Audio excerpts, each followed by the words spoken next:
Final update tayo sa project nating improvement ng ating mga tub.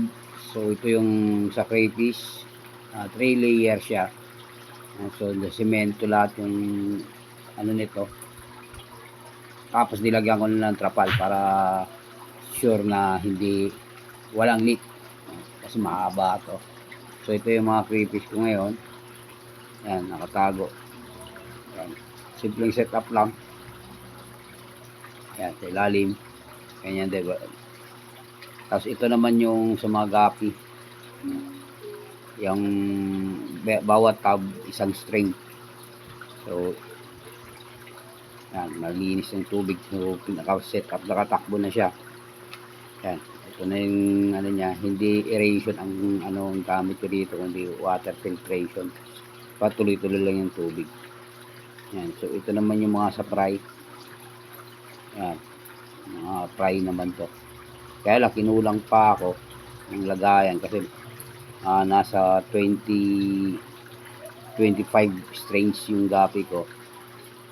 So kailangan kong magdagdag pa ng mga tab bawat fry tsaka yung adult na bawat strain ng gapi.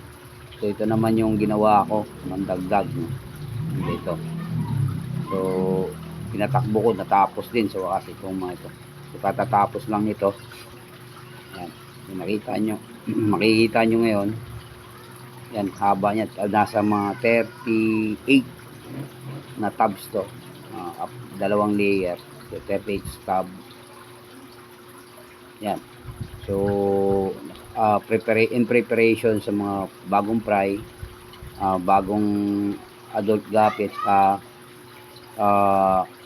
mga bagong strain. So ito yung mga breeder ko kabilang ano naman. So ito naman ay nasa mga 32 na tab, mga breeder, tapos kasama na yung mga ibang fry. So tatanggalin ko yung mga fry dyan, ililipat ko doon sa malaki. Ayan. So ito yung filter niya sa ilalim. Ayan. So, halos na 99% na tapos na. Ayan, ito yung filtration. Ayan. So ito naman yung dito ililipat yung mga bagong fry. Yung iba bagong strain. At least natapos ko na. Ito yung filtration niya sa ilalim. Isang rep tab. So haba nito, tuloy-tuloy. So naano lang ako dito yung drainage niya, minsan nag-overflow. So naayos ko pa. So ngayon naayos, perfect na siya. So kailangan naglilinis na lang kami. Ngayon okay na siya, tatakbo na sa awa ng Diyos, natapos din. Yan na yung bagong update natin.